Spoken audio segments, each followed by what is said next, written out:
ప్రభు ఘనమైన నామమునకు మహిమ కలుగునుగాక. మన ప్రభువును రక్షకుడునునైన యేసుక్రీస్తుల వారి యొక్క ప్రశస్తమైన నామమునకే మహిమ ఘనత ప్రభావములు యుగ యుగములకు కలుగునుగాక. సర్వాధికారి అయిన దేవుడు ఆయన గొప్ప కనికరమును బట్టి మరొక శ్రేష్టమైనటువంటి శుభదినములో దేవుని మాటలు మనము ధ్యానము చేయుటకు దేవుడిచ్చిన ఈ గొప్ప సదవకాశమును బట్టి దేవునికి మనము ఎంతగానో కృతజ్ఞతాస్తుతులు చెల్లించవలసిన వారుగా ఉన్నాం. అదే సమయంలో దేవుని వాక్యం వినుటకు దేవుని పాదముల చెంత కూడి ఉన్న దేవుని ప్రియబిడ్డలైన మీ అందరికీ కూడా ప్రభు అయిన యేసుక్రీస్తు పేరట వందనములు తెలియచేయచ్చు ఉన్నాను. ప్రభునందు ప్రియమైన వార్లారా, దినదినము దేవుడు అనేకమైన నూతన విషయాలను పరలోకపు వాక్కులుగా మనతో మాట్లాడుతూ ఉండగా, ఈ సమయమందు మనం ధ్యానం చేయబోతున్న అంశ భాగము ఏమిటి అనగా, దేవుని కుమారులకు లేదా దేవుని కుమారులను దేవుడు ఏ రీతిగా మేలుతో తృప్తిపరుస్తాడు, దేవుని కుమారులను దేవుడు ఏ రీతిగా తృప్తిపరచడం లేదా మేలులతో తృప్తిపరచడం ఏదైనా కావచ్చు, దేవుని కుమారులకు దేవుడు చేయు మేలులు. ఒకసారి మూల వాక్యానికి వెళ్దాం. కీర్తనల గ్రంథము 2వ కీర్తన. దేవుడు ఏం మాట్లాడుతున్నాడో, కుమారులు అన్నామని కుమార్తెలు కాదు అని కాదు, ఆయన సంబోధనలో కుమారులు కుమార్తెలను కలిపి పిలిచే పిలుపు ఒకటే. కీర్తనల గ్రంథం 2వ కీర్తన 7వ వచనాన్ని ఒకసారి మనం చదువుకుందామా? 2వ కీర్తన 7వ వచనాన్ని మనం చూద్దాం. కట్టడను నేను వివరించెదను, యెహోవా నాకిలాగు సెలవిచ్చెను. నీవు నా కుమారుడవు. ఆ మాట చూడండి. నీవు నా కుమారుడవు, నేడు నిన్ను కని ఉన్నాను. ప్రభువునందు ప్రియమైన వార్లారా, దేవుని మాటలు చాలా అద్భుతకరమైనటువంటి మాటలండి. అక్కడ 2వ లైన్ను మనం ధ్యానం చేయక ముందుగా మొదటి లైన్ను మనం చూస్తే, లేదా 2వ లైన్ చూసి మొదటి లైన్కు వెళ్ళవలసి వస్తే, నీవు నా కుమారుడవు, నేడు నిన్ను కని ఉన్నాను. నువ్వు నా కొడుకువు, నా కూతురువు కాబట్టి కట్టడను నేను నీకు వివరించేదను. మనం ఎన్నో పర్యాయములు మాట్లాడుకుంటూ వచ్చాం. మన పిల్లల్నే మనం గద్దిస్తాం, మన పిల్లలకే మనం బాగోగులు తెలియచేస్తాం, భవిష్యత్తును గురించి హెచ్చరికలు చేస్తాం, విధి విధానాలు తెలియచేస్తాం. కారణం ఏంటంటే, మన పిల్లలకు మనం చెప్పకపోతే పాడైపోతారు, చెప్పవలసిన బాధ్యత మన మీద ఉంది. కాబట్టి ఇక్కడ దేవుడు కూడా నువ్వు నా కుమారుడవు, నేను నిన్ను కన్నాను అని చెప్పినప్పుడు, కన్న కుమారుడు కుమార్తెవైన నీ మీద నాకు బాధ్యత ఉంది కాబట్టి నా కట్టడలు నీకు నేను వివరిస్తున్నాను అని చెప్పాడు. ప్రభువునందు ప్రియమైన వార్లారా, లేఖన భాగాన్ని మనం చూస్తున్నప్పుడు ఎన్నో విషయాలలో ఆయన తండ్రిగా, మనము బిడలముగా, మనతో ఆయన మాట్లాడుతూ ఉన్నట్లు, ఆయన ఈ లోకంలో బ్రతికే బ్రతుకును వివరిస్తున్నట్లు మనం చూస్తాం. ఈరోజు లోకంలో పిల్లలు తల్లిదండ్రుల మాట వినట్లా, అలాగే విశ్వాసులు కూడా తండ్రి అయిన దేవుని మాట వినడంలా తిరుగుబాటుదారులు అయిపోయారు. వారికి ఏమీ ఉండదు, ఏమీ రాదు, ఏమీ తెలియదు. కానీ గర్వం, అహంకారం అని చెప్పచ్చు. అది సహవాస దోషం వల్ల కావచ్చు, లేదా దేవుని వాక్యపు విధానము తెలియకపోవడం వల్ల కావచ్చు. ప్రార్థనకు వస్తూ ఉంటారు, వెళ్తూ ఉంటారు, పరివర్తన ఉండదు. కాబట్టి వారు తిరుగుబాటుదారులుగా, చలనము లేని వ్యక్తులుగా. అయితే ఈరోజు ఈ మాట చూస్తూ ఉన్నప్పుడు తన బిడ్డలు తన మాట వింటే, లేదా తమ కట్టడలను గ్రహిస్తే వారికి ఏమి కలుగుతుందో కొన్ని మనం చూడబోతున్నాం. వాస్తవానికి యెషయా గ్రంథాన్ని మనం 1వ అధ్యాయాన్ని చూస్తే దేవుడు తన బాధను వ్యక్తము చేసిన సంఘటన అక్కడ మనకు కనిపిస్తుంది. దేవుడు అంటాడు, ఆకాశమా ఆలకించు, భూమి చెవియొగ్గు, నేను పిల్లలను పెంచి ఏం చేశాను? పెద్దవారిగా చేశాను, వారు నా మీద తరగబడి ఉన్నారు. అక్కడ కొన్ని పోలికలు చెప్పాడు. ఎద్దు తన కామాందుని అంటే కాసేవాని గుర్తుపట్టి వాడికి లోబడుతుంది. గాడిద సొంత దొడ్డి తెలుసుకుంటుంది. నా ప్రజలు అనబడే వారికి ఏమి లేదు, తెలివి లేదు అన్నాడు. ఒక దేవుని ఆవేదన చూడండి ఇశ్రాయేలు విషయమై. ఈరోజు మనం కూడా చాలా సందర్భాలలో మన పిల్లల విషయమై ఇలాంటి ఆవేదనకు లోనవుతూ ఉంటాం. అయితే దేవుడు అన్నాడు, నా కట్టడను నేను నీకు వివరిస్తాను. నా మాట నువ్వు విన్నావు అని అంటే గన నీకు కలిగే ఆధిక్యతలు కొన్ని ఉన్నాయి. అవి ఈరోజు కుమారులకు లేదా కుమార్తెలు ఎవరైనా కావచ్చు. దేవుడి కట్టడలు విన్నవారికి కలిగే దీవెనలు ఏంటో కొన్నింటిని మనం చూద్దాం. మొదటి విషయానికి వద్దాం. గలతీయులకు రాసిన పత్రిక 4వ అధ్యాయము 7వ వచనాన్ని ఒకసారి మనం చూద్దాం. 7వ వచనాన్ని మనం చూద్దాం, సరేనా? కాబట్టి నీవిక దాసుడవు కావు, కుమారుడవైతే దేవుని ద్వారా అన్నమాట. చూడండి, దేవుని ద్వారా వారసుడవు. మీరు మూలవాక్యాన్ని గుర్తుపెట్టుకొని ఉండాలి. కీర్తనలు 2వ కీర్తన 7వ వచనం, నీవు నా కుమారుడవు, నేడు నిన్ను నేను కన్నాను. తర్వాత పై వచనానికి వెళ్ళాలి, అంటే పైలైనకి వెళ్ళాలి. నా కట్టడను నేను నీకు వివరించేదను. ఇప్పుడు దేవుడు తన బిడ్డలకు ఇచ్చిన ఆధిక్యతను మనం చూస్తే 7వ వచనంలో అన్నాడు, 6వ వచనంలో వాస్తవంగా మీరు కుమారులై ఉన్నందున నాయనా తండ్రి అని మొరపెట్టు, తన కుమారుని ఆత్మను దేవుడు మీ హృదయంలోనికి పంపెను అని 6వ వచనంలో రాయబడింది. మనం ప్రార్థన చేసేటప్పుడు దేవుణ్ణి నాయనా తండ్రి అని అడుగుతున్నాం. ఇప్పుడు మనం కుమారులమై ఆయన కట్టడలను మనము అనుసరిస్తే మొట్టమొదటిది ప్రియులారా, ఆయనకు వారసులమవుతాము. వారసులమవుతాం. ఏం వారసులం ఎందుకు కావాలి? వారసులు అవుట వల్ల ఏ మేలు ఉన్నాయి అని అంటే మీరు గుర్తుపెట్టుకోండి ప్రియులారా, వారసులకు ఆస్తిలో ఏముంటుంది? హక్కు ఉంటుంది. వారసులకు ఆస్తిలో హక్కే కాదు, అన్ని విషయాలలో ప్రథమ స్థానం ఉంటుంది, అంటే మొదటి స్థానం ఉంటుంది. మన బైబిల్ గ్రంథాన్ని చూస్తున్నప్పుడు వారసులు అనబడేటటువంటి వారు హక్కుదారులు.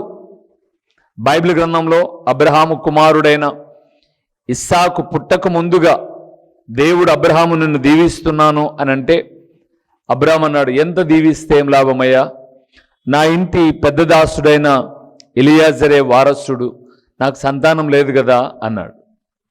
లేదు నేను నీకు సంతానం ఇస్తాను అంటే శారమ్మ మాట విని హాగర్ను పెళ్లి చేసుకున్నా, ఇతడు వారసుడు కాదు అన్నాడు. ఇస్మాయిలు వారసుడు కాదు, మరి ఎవడు వారసుడు? నేను నీకు ఇచ్చేటటువంటి నీ వారసుడు. అందుకే ఇస్సాకు యావదాస్తి మీద వారసుడుగా ఉన్నట్లు మనం చూస్తాం. అంటే గమనించండి, 318 మంది ఆ ఇంట్లో పని వాళ్ళు ఉన్నారు. పని వాళ్ళ అందరిలో కూడా ఎవరు వారసుడు? ఇస్సాకు.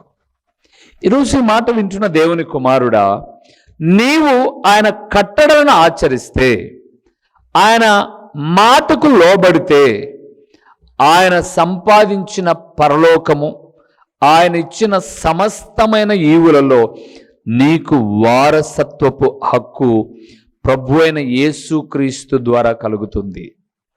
యేసు ప్రభుల వారికి ఎంత ఆధిక్యత ఉందో పరలోకములో, ఆయన కట్టడలు అనుసరించి ఆయన బిడ్డలమైన మనందరికీ కూడా అక్కడ మీరు ఆ మాటను మీరు మర్చిపోకూడదు. ఏంటో తెలుసా? కుమారుడవైతే దేవుని ద్వారా వారసుడవు. ఈరోజు ఈ మాట వింటున్న దేవుని కుమారుడా, దేవుని కట్టడలను మనం అనుసరించి దేవుని బిడ్డలుగా, కుమార్తెలుగా, కుమారులుగా మనం జీవిస్తే మొదటిది వారసత్వపు హక్కు మనకు దొరుకుతుంది. రెండవ విషయానికి వద్దాం. హెబ్రీయులకు రాసిన పత్రిక 5వ అధ్యాయము 5వ వచనాన్ని చూద్దాం. అటువలే క్రీస్తు కూడా ప్రధాన యాజకుడగుటకు తన్ను తానే మహిమపరుచుకొనలేదు గాని, ఆ మాట నేను చదివించే ప్రతి చోట కుమారుడు, నీవు నా కుమారుడవు, నేను నేడు నిన్ను కని ఉన్నాను అని ఆయనతో చెప్పిన వాడే ఆయనను మహిమపరచెను. దావీదు గారు 2వ కీర్తన 7వ వచనంలో ఏమైతే చెప్పాడో, అపోస్తలుడైన పౌలు గారు 5వ అధ్యాయము హెబ్రీయులకు రాసిన పత్రిక 5వ వచనంలో అదే మాట చెప్తున్నాడు. నీవు నా కుమారుడవు, నేను నిన్ను కని ఉన్నాను అని చెబుతూ, కుమారులమైతే దేవుడు వారిని మహిమపరుస్తాడు. దీనికి అర్థం, మహిమపరచడము అంటే కుమారులైతే లేదా కుమార్తెలైతే దేవుడు వారిని గౌరవిస్తాడు. ఇంట్లో మన పిల్లలకు మన ద్వారా ఏముంటుంది? గౌరవం. ఎప్పుడు? మరలా చెప్పండి. ఎప్పుడు? కట్టడను అనుసరించినప్పుడు. ఏ తల్లిదండ్రులు తమ పిల్లలను తక్కువ చేయరు. ఎప్పుడు తక్కువ చేస్తారో తెలుసా? మా మాట మీరు వినక మీరు పాడైపోయారా అన్నప్పుడే వారిని తక్కువ చేస్తారు. బైబిల్ గ్రంథంలో మనం చూస్తూ ఉన్నప్పుడు తన మాట విన్న తన పిల్లలను, ఫర్ ఎగ్జాంపుల్ దావీదు దగ్గరికి వస్తే, దావీదును ఒకవేళ అబ్షలోము అడిగినట్లయితే అధికారం ఇచ్చేవాడేమో, కానీ గుంజుకోవాలనుకున్నాడు, దొంగిలించాలనుకున్నాడు, అందుకే తృణీకరించబడ్డాడు. కానీ మీరు తర్వాత విషయాల్లో లేఖనాలను చదివితే సొలొమోను దోచుకోలా. తన తల్లి వచ్చి బత్షెబ అడుగుతుంది, అయ్యా నువ్వు మాట ఇచ్చావు కదా, మరి నీ మాట నిలబెట్టుకోవాలి కదా, నా కుమారుడు పరిస్థితి ఏంటి? నీ కుమారుడేమో అంతలకల నేనే రాజని చెప్పుకుంటున్నాడు, మరి నువ్వేం చేస్తావు అని అంటే, ఒకడేమో కేకలు వేసి చెప్పుకుంటున్నాడు నేనే రాజని, కానీ దావీదు దైవజనులను పిలిపించి సొలొమోనును అభిషేకిస్తూ ఉన్నాడు. ఇక్కడ తండ్రి తన పిల్లలను గౌరవించడానికి ప్రాముఖ్యమైన కార్యం ఏదైనా ఉంది అని అంటే ఆ పిల్లలు తల్లిదండ్రులు లేదా దేవుని మాట వినడమే. ఒక మాట మీరు చూడండి, యోహాను సువార్త 12వ అధ్యాయము 26వ వచనాన్ని ఒకసారి మనం చూద్దాము. చాలా చక్కటి మాట అక్కడ రాయబడింది చూడండి. యోహాను సువార్త 12వ అధ్యాయము 26వ వచనం. ఒకడు నన్ను సేవించిన ఎడల నన్ను వెంబడింపవలెను, అప్పుడు నేను ఎక్కడ ఉందునో అక్కడ నా సేవకుడు ఉండును. ఆ మాట చూడండి, ఒకడు నన్ను సేవించిన ఎడల నా తండ్రి అతనిని ఏం చేస్తాడు? ఘనపరుస్తాడు. ఎప్పుడు? తండ్రిని సేవించిన ఎడల, తండ్రిని మాటకు లోబడిన ఎడల కుమారుని తండ్రి ఘనపరుస్తాడట. ఎంత గొప్ప మాట అండి ఈ మాట. ఈరోజు లోకంలో మనం చూస్తున్నప్పుడు పిల్లల జీవితాలు దయనీయమైన స్థితి పాడైపోవడానికి కారణం ఏంటంటే తల్లిదండ్రుల మాట పిల్లలు ఏం చేయాలా? వినడంలా. చూడండి, ఫీజు కట్టేది తల్లిదండ్రులు, భోజనం పెట్టేది తల్లిదండ్రులు, గౌరవానికి కారణం తల్లిదండ్రులు. నేను చాలామందిని ఎరుగుదునండి, నాకు తెలుసు ప్రియులారా. తల్లిదండ్రులండి వారి ఇళ్లల్లో వారు కష్టపడి తమ పిల్లలకు ఎన్ని మేల్లో తెలుసా? కొన్ని చోట్ల, కొన్ని గ్రామాలకు, కొన్ని పట్టణాలకు వెళ్ళినప్పుడు తండ్రేమో విసురుకుంటూ ఉన్నాడు, పిల్లలకు కూలర్స్ పెట్టారు. ఏంట్రా మీకు అంత శ్రద్ధ అని అంటే, మేం కష్టపడినా పర్లేదన్న పిల్లలకు. ఈరోజు తల్లిదండ్రులు కొన్ని చోట్ల తల్లిదండ్రులు కింద పడుకొని పిల్లలను మంచాల మీద పడుకోబెడుతున్నారు. వీళ్ళు పనిచేసేవాళ్ళు, వీళ్ళు బేకారుగా ఉండేవాళ్ళు, వీళ్ళకి ఆధిక్యత చూడండి. అంటే తండ్రి తల్లి ఎంత గౌరవిస్తూ ఉంటే ఆ గౌరవాన్ని ఏం చేస్తున్నారు, చాలామంది పోగొట్టేసుకుంటున్నారు. అయితే ఒక మాట నేను చెప్పగలను ప్రియులారా, దేవుని వాక్యానుసారంగా చెప్పగలను. తల్లిదండ్రులను గౌరవించి కష్టపడిన ఏ పిల్లలైనా సరే తమ జీవితాలలో రాజాలాగా మహారాణిలాగా బ్రతుకుతారు. ఎవరన్నా ఒకరు చెప్పండి, మీకు గుర్తుకొచ్చిన ఒకరు. రిబ్కాను చూద్దాం. బైబిల్ గ్రంథంలో ఓల్డ్ టెస్టిమెంట్లో ఆదికాండం 21వ అధ్యాయం 22వ అధ్యాయం తర్వాత వస్తుంది రిబ్కమ్మ. రిబ్కమ్మ ఇంట్లో ఏం చేసేది, పని చేసేది. మీరు గమనించి చూడండి, రిబ్కా కుటుంబం ఆస్తిపరులా, ఇస్సాకు కుటుంబం ఆస్తిపరులా? ఇస్సాకు కుటుంబం. వాస్తవానికి ఎలియాజర్ ఏమంటున్నాడంటే, తీసుకొచ్చిన నగలిస్తున్నాడు. అమ్మ నువ్వు తీసుకో, నీకు ఇష్టమైతే నా యజమానుని నీ భర్తగా స్వీకరించు అన్నప్పుడు, తర్వాత మనం బైబిల్ చరిత్ర పుటల్లోనికి చూస్తేనండి ప్రియులారా, రిబ్కా సోమరి కాదు, పని ఎరిగినటువంటి బిడ్డ కాబట్టి తల్లిదండ్రులు అడిగారు, అమ్మా వెళ్తావా అని అడిగారు. ఆ బిడ్డ అంటుంది, తప్పకుండా, మీరు చెప్పినట్లుగా. తల్లిదండ్రులు ఏమని చెప్పి పంపించారు తెలుసా? దీవించి పంపిస్తున్నారు. వేవేలకు నువ్వేమవుతావు, తల్లివవుదుగాక అని. ఇక్కడ దుర్భరమైన జీవితం బ్రతికింది, అక్కడ ఘనమైన జీవితం బ్రతుకుతుంది. కారణం తండ్రి మాటకు లోబడినందుకు. ఈరోజు చాలామంది అనుకుంటారు, మా ఫ్యామిలీలో మేము బాగా లగ్జరీగా బ్రతికామని. తర్వాత అడకదింత అంటారు చూడండి. అవునా? చాలామంది అమ్మా నాన్న అపురూపంగా చూసుకుంటారు చూడండి, వాళ్ళ అత్తగారింటికి పోయిన తర్వాత నరకాన్ని చూస్తూ ఉంటారు. ఇక్కడ కష్టపడి తల్లి తండ్రి యొక్క ప్రేమను, వారి బాధ్యతను గుర్తించుతారు చూడండి, వాళ్ళు అక్కడ నెమ్మదిగా బ్రతుకుతా అంటారు. ఎందుకు ఈ మాట జ్ఞాపకం చేస్తున్నానంటే, తల్లిదండ్రుల మాట విన్నవారు వారసులు అవుతారు ఆస్తికి. రెండవది, గౌరవించబడతారు. మన మందిరానికి చాలా మంది ఆడబిడ్డలు మగపిల్లలు అందరూ వస్తారు. అందరి వాక్యం వింటారు కదండి, అందరి వాక్యం వింటారు. కానీ బయటికి వెళ్ళిన తర్వాత వాళ్ళ స్నేహాలు, వాళ్ళు చెప్పిన మాటల్లోనే ఉంటారు. ఒకరోజు వాళ్ళ బతుకులు కూడా అంతంత మాత్రమే ఉంటాయి. దానికి ఎవరు ఏం చేయలేం. రెండవది, ఆయన అన్నాడు, కుమారులున్న దేవుడు లేదా తండ్రి మహిమపరుస్తాడంటే గౌరవిస్తాడు ప్రియులారా, గౌరవాన్ని. మూడవది, కుమారులకు ఏం కలుగుతాయో అక్కడే హెబ్రీయులకు రాసిన పత్రిక 1వ అధ్యాయము 5వ వచనాన్ని చూడండి. హెబ్రీయులకు రాసిన పత్రిక 1వ అధ్యాయము 5వ వచనాన్ని ఒకసారి మనం చూద్దాం. ఏలయనగా నీవు నా కుమారుడవు, నేను నేడు నిన్ను కనియున్నాను అనియు ఇదియుగాక, నేను ఆయనకు తండ్రినేయుందును, ఆయన నాకు కుమారుడేందును అనియు ఆ దూతలలో ఎవనితోనైనను ఎప్పుడైనను చెప్పాను. కుమారులకు మాత్రమే దేవుడు తండ్రిగా ఉంటాడండి. మన బైబిల్ గ్రంథాన్ని చూసేటప్పుడు వేవేల దూతల పరివారము అంటాం. ఒక సందర్భంలో యేసు ప్రభుల వారి మీదకి సైనికులు వచ్చినప్పుడు పేతురు కత్తి తీసి చెవుని నరికితే, వద్దు పేతురు, కత్తి ఒరలో పెట్టు, నేను ఇప్పుడు నా దేవుణ్ణి అడిగితే 12 లక్షల ప్యూన సైన్యం బయటకు వస్తుంది.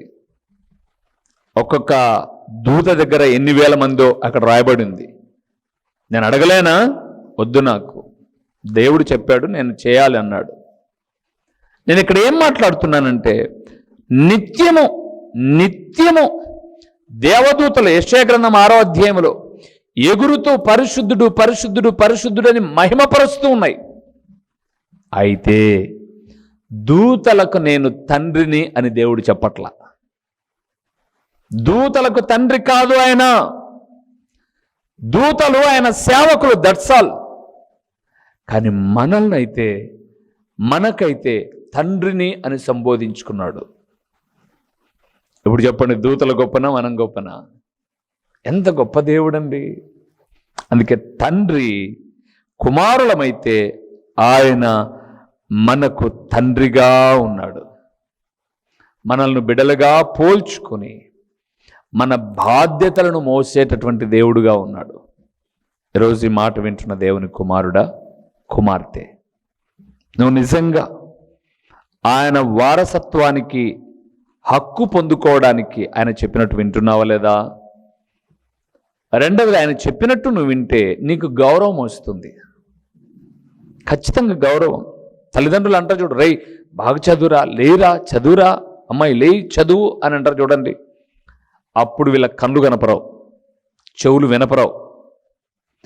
ఫెయిల్ అయిన తర్వాత ఏదో పెద్ద వీళ్ళు స్వయంకృత, అంటే మేము అన్ని పర్ఫెక్ట్గా ఉన్నాం, అయితే ఇలాగ జరిగిపోయింది, మాదేం తప్పు లేదు అన్నట్లుగా అలగడాలు కదండి. అప్పుడప్పుడు అన్నం తినకపోవడాలు, బయట తిరగడాలు, వీళ్ళనండి కరెంటు షాక్ పెట్టి చంపాలనిపిస్తుంది కదా. బ్లెస్సి కరెంటు షాక్ పెట్టి పోతారు. ఏం మహామహులు పోయారు, వీళ్ళు ఉండి పెద్ద ఉద్ధరించేది మనకేముంది చెప్పండి. వీళ్ళ వల్ల ఒక దండగ తప్ప అలాగనిపిస్తుంది. అదే తల్లిదండ్రుల మాట గౌరవించి చదివింటే సమాజంలో నిన్ను బట్టి నీ తల్లిదండ్రులకు గౌరవము, రెండవది నీకు కూడా గౌరవం. నాలుగో విషయం చూడండి, కుమారులకు ఏమవుతాయో. లూకాసు వార్త 15వ అధ్యాయము 31వ వచనాన్ని చూద్దామా. లూకాసు వార్త 15:31. 15:31 చదువుతున్నాం. అందుకతడు, కుమారుడా నీవెల్లప్పుడూ నాతో కూడా ఉన్నావు, నావన్నీయు నీవి. ఆ మాట చూడండి, నావన్నీయు నీవి, మనము సంతోషపడి ఆనందించుట యుక్తమే. చాలు చాలు చాలు చాలు. మూడవదండి, నాలుగవదండి, మనము తండ్రి మాటలు విన్నాము అంటే మొదటిది వారసులం, రెండవది గౌరవాన్ని పొందుకుంటాం, మూడవది ఆయన మనకు అన్ని విషయాల్లో తండ్రిగా ఉంటాడు, నాలుగవది మన తండ్రివన్నీ కూడా ఎవరికి? మనకే. ఇప్పుడు మనం ఆయన బిడ్డలమైతే ఆయన సమకూర్చిందైనా, సంపాదించిందైనా, దాచి ఉంచిందైనా ఏదైనా ఎవరికి? ఆయన బిడ్డలకే. అందుకే యేసు ప్రభుల వారు యోహాను సువార్త 14లో అద్భుతకరమైన మాట అంటాడు చూడండి, నేను వెళ్ళి స్థలము సిద్ధపరిచి నేనుండు స్థలములో మీరును ఉండులాగున అన్నాడు.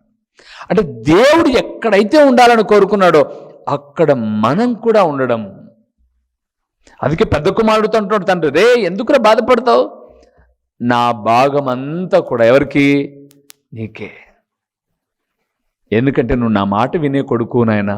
వాడేదో తప్పిపోయారా, వాడేదో పాడైపోయారా, మనకి మహా అంటే ఈరోజు డిన్నరే, కానీ నా ఆస్తి మీద సర్వ హక్కులు నీకే. దేవుని బిడ్డలారా, మనం దేవునికి బిడ్డలముగా ఆయన కట్టడలను అనుసరిస్తే వారసత్వపు హక్కు మనకు. ఆయన సంపాదించినంతటిపైన వారసత్వపు హక్కు. రెండవది, ఆయన ప్రతి చోట మనల్ని గణపరుస్తాడు. ఆయన మాటలు వినేటటువంటి ప్రతి చోట, నా బిడ్డలండి నా మాట వింటారండి, గౌరవిస్తాడు. ఈరోజు నేను ఫోన్లో ఒక కుమారుడితో మాట్లాడుతున్నాను వేరే విషయమై. ఆయన ఒక మంచి మిలిటరీలో ఆఫీసరు. వాళ్ళకు 3-4 పిల్లలు వాళ్ళు. ఈ అబ్బాయి వాళ్ళ నాన్న దగ్గర ఉన్నాడు. వాళ్ళ నాన్నకి ఏదో కొంచెం ప్రాబ్లం వచ్చింది, హెల్త్ ఇష్యూ వచ్చింది. నేను ఇతనితో మాట్లాడుతుంటే అతను అంటాడు, అన్న ఏమనుకోకుండా మీరు ఒకసారి నాన్నతో మాట్లాడి, కొంచెం బాగలేదు, మీరు ధైర్యపరిస్తే బాగుంటుంది, నేను ఆల్రెడీ ధైర్యపరుస్తున్నాను, మీరు ధైర్యపరచండి అని అన్నాడు. నేను సరే ఇవ్వండి అని అన్నాను. పెద్ద ఆయనతో మాట్లాడుతూ ఉన్నప్పుడు ఆ పెద్ద ఆయనతో మాట్లాడుతూ ఏంటి ఎలాగున్నారు ఏంటి అది ఇదిని మాట్లాడుతూ, ఏం కాదు దేవుడు బాగు చేస్తాడు, ఆరోగ్యాన్ని ఇస్తాలేండి అని చెబుతున్నప్పుడు, అబ్బాయి ఉన్నాడు కదా చూసుకుంటాడు కదా అంటే, అబ్బాయి అనునిత్యం వెనువెంట ఉన్నాడండి. కాకపోతే నాకే మనసులో ఏదో ఒక భయం, నా కుమారుని ఆయనకు వచ్చే పెన్షన్స్ అన్నీ వీళ్ళకే. ఆ కొడుకుని ఎంత గౌరవించి మాట్లాడుతున్నాడు తెలుసా? చాలా పర్యాయం నేను అడిగినప్పుడల్లా పిలుచుకుపోతున్నాడండి హాస్పిటల్కు. ఎందుకో రికవర్ కాలేదు, మీరు ప్రార్థన చేయండి, మీరు ఇచ్చిన మాట ధైర్యాన్ని. అంటే బాధలో కూడా తన కొడుకుని ఏం చేస్తున్నాడు? ఆయన హానర్ చేస్తున్నాడు, గౌరవిస్తున్నాడు. తన కొడుకును హానర్ చేస్తున్నాడు. ప్రతి తల్లి తండ్రి తమ బిడ్డలను గౌరవిస్తారంటే ఎప్పుడు? మాట విన్నప్పుడు. మూడవది, కుమారులైతే తండ్రి అని పిలిచే ఆధిక్యతనిస్తాడు. నాలుగవది, తల్లిదండ్రులు సంపాదించినవి అన్నీ కూడా ఎవరికి? పిల్లలకే. ఇక్కడ ఈ వాక్యమైన మీరు టీవీలో చూసేవాళ్ళు ఏదో అంతో ఇంతో మిగిలిచ్చుంటే ఏం వాళ్ళంట తీసుకెళ్లరు, ఒక దినాన పిల్లలకి ఇచ్చేస్తారు. ఇప్పుడే ఇవ్వచ్చుగా అని కూడా అడిగే వాళ్ళు ఉన్నారు. ఇప్పుడే ఇవ్వచ్చుగా అని. అప్పుడే ఇచ్చాడు ఒకడు. చిన్న కొడుకు వచ్చి అడిగాడు 15వ అధ్యాయం లూకాసు వార్తలో, తండ్రి నా ఆస్తులో నాకు వచ్చు భాగం నాకి అన్నాడు. వద్దురా బాబు, బాగుండదురా, తర్వాత ఇస్తానులేరా అని. లేదు, ఇచ్చేయి ముందన్నాడు. ఇచ్చేశాడు. అంతా అయిపు చేసుకొని లాస్ట్కు బొచ్చ పట్టుకొని వచ్చాడు. ఇచ్చాడు, లాస్ట్కు తిరిగి ఎలాగొచ్చాడు? అలాగొచ్చాడు. అంటే తండ్రికి తెలుసు ఎప్పుడు ఏది ఇవ్వాలో. అందుకే అన్నాడు, కుమారులైతే తన పెద్ద కొడుకుతో అంటున్నాడు, నావన్నీ నీవే. దేవుని బిడలారా, మనం బిడలుగా ఉందాం, వారసులం. దేవుడు గౌరవిస్తాడు. అంత మాత్రమే కాక ఆయన తండ్రిగా ఉంటాడు. ఆయన అన్నీ మనకిచ్చి దీవిస్తాడు. ఇంకోసారి ఆ పరమ తండ్రి చేసే మేలులు కూడా వివరిస్తాను. తలలు ఉంచి ప్రార్థన చేసుకుందాం. ఒకసారి మనల్ని మనం పరీక్షించుకొని, నాయనా నీ బిడ్డగా నేను ఎక్కడైనా దారి తప్పిపోయానేమో సరిచేయి, నిన్ను గౌరవించే స్థితిగతిని నాకు ఇచ్చి నీ మార్గములో నడిపించు అని ప్రభువును కోరదాం. ప్రభు తప్పనిసరిగా మేలు చేస్తాడు. ప్రార్థన చేసుకుందాం. ప్రేమ స్వరూపి, కరుణా సంపన్నుడా, మీ ఘనమైన నామమునకు స్తోత్రములు చెల్లిస్తూ ఉన్నాము నాయనా. మీరు మాకు తండ్రి అని మేము ఒప్పుకుంటూ నీ బిడ్డలముగా మీ కట్టడలను మీ ఆజ్ఞలను అనుసరించే మనస్సును బ్రతుకును ఓ తండ్రి నాకు మాకు మీరు దయచేయండి. వారసులముగా మీ ద్వారా గణపరచబడే బిడ్డలముగా మీరు మా తండ్రిగా మీకు కలిగినవన్నీ మాకు ఇస్తున్నారు అని చెబుతూ ఉన్నప్పుడు మీ అడుగు జాడలలో పయనించే మనస్సును బ్రతుకును మాకు దయచేయండి. ఓ తండ్రి, ఈ వాక్యం వింటున్న బిడ్డలు ఎంతమంది తమ కుటుంబము తల్లిదండ్రుల ఎడల అవిధేయులై ఉన్నారో వారు సరిచేయబడినట్లు మీరు కృప చూపండి. ప్రకటించిన పరలోకపు సంగతులు వ్యర్థముగా పోకుండా సారవంతమైన నేలను పడిన విత్తనము వలె 30దంతలుగా 60దంతలుగా 100అంతలుగా ఫలింపచేసి మీ ఘననామానికి మహిమ ఘనత ప్రభావములు మీరు కలుగు చేసుకునుమని ఎంతైనా నమ్మదగిన దేవుడవైన మీకు స్తుతులు చెల్లించుకుంటూ యేసు నామములో అడిగి పొందియున్నాము తండ్రి. ఆమేన్. మా చిరునామా దైవజనులు బ్రదర్ ఓ రూబేన్ గారు, క్రీస్తు ప్రార్థనా మందిరం, డోర్ నెంబర్ 1-10-386, నగరిగుట్ట, పులివెందుల, కడప జిల్లా. మీ ప్రార్థనా అవసరాల కొరకై సెల్ నంబర్ 9989067409.